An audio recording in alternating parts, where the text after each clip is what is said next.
10 മണിക്ക് തുടങ്ങിയതായി ചിരി മനുഷ്യൻ. കല്യാണം കഴിഞ്ഞ എത്ര വർഷമായി? 6 വർഷം പ്രൊബേഷൻ പീരീഡ്. 6 വർഷം കഴിഞ്ഞാൽ ഭാര്യ നമ്മളോട് പറയും, അല്ല നമ്മൾ ഭാര്യയോട് പറയും, ഇതല്ല ഞാൻ പ്രതീക്ഷിച്ച ഭാര്യ.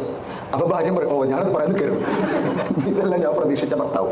അപ്പൊ നമ്മൾ ശരിക്കും ശരിക്കും എത്ര പ്രാവശ്യം ഡൈവോഴ്സ് ചെയ്യണമെന്ന് ആലോചിച്ചാൽ എന്തെങ്കിലും ആലോചിക്കണേ. അല്ല നിങ്ങൾ ഈ ചിരിക്കുന്നുണ്ടപ്പോൾ എനിക്ക് മനസ്സിലായി വീട്ടിൽ ഈ ചിരി സന്തോഷമൊന്നും ഇല്ലല്ലേ.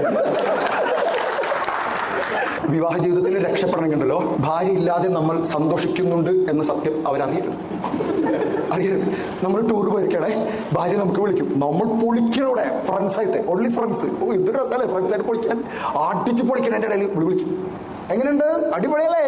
നമ്മൾ വിചാരിക്കും നമ്മൾ സന്തോഷിക്കുന്നില്ല, അത് സന്തോഷിക്കുന്നത്. നോ, അങ്ങനത്തെ ഒരു ഭാര്യ ഇതുവരെ കണ്ടുപിടിച്ചിട്ടില്ല. അങ്ങനെ സംഭവമില്ല. അവര് വൈഫ് വിളിച്ചു കഴിഞ്ഞാൽ എത്ര സന്തോഷമാണെങ്കിലും സൗണ്ട് കുറയ്ക്കണം, ചിരിക്കരുത്. എന്നിട്ട് പറയാം, ടൂർ എന്ന് പറഞ്ഞാൽ